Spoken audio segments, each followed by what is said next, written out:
বন্ধুরা, আশা করি তোমরা সকলেই ভালো আছো।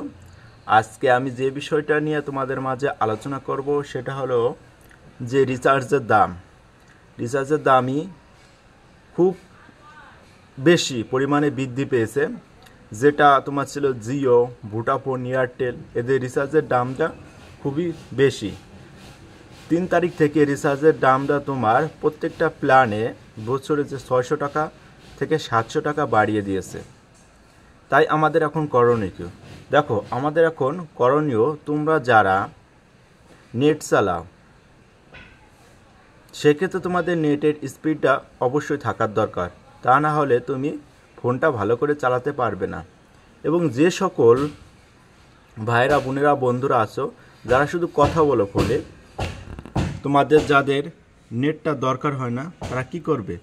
তারা অবশ্যই বিএসএনএলে পোর্ট করে নাও।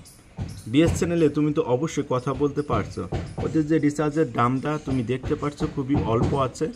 তোমরা যারা ফোনে নেট ব্যবহার করো বা যাদের বাড়িতে দেখবে মা বাবার কাছে যে বাটনওয়ালা যে ফোনগুলো থাকে, তারা অবশ্যই কি বলে, ফোনে বাড়িতে শুধু কথা বলার জন্য তারা ফোনটা ইউজ করে। তাই তাদেরকে আমি সাজেস্ট করব, তোমরা যারা এখন করনি বা করবে তারা অবশ্যই বিএসএনএলে পোর্ট করে নাও। এটা আমাদের জন্য খুবই ভালো হতে চলেছে।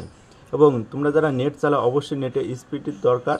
তাই তোমরা যেখানে তোমাদের বিএসএনএলে ভালো নেট পায় অবশ্যই বিএসএনএলে পোর্ট করে নেবে। এবং যারা একদমই নেট পায় না, শুধু বেকার, বিএসএনএলে তোমরা পোর্ট করে নেবে না, কারণ এতে পরবর্তীকালে তোমাদেরই সমস্যা হবে।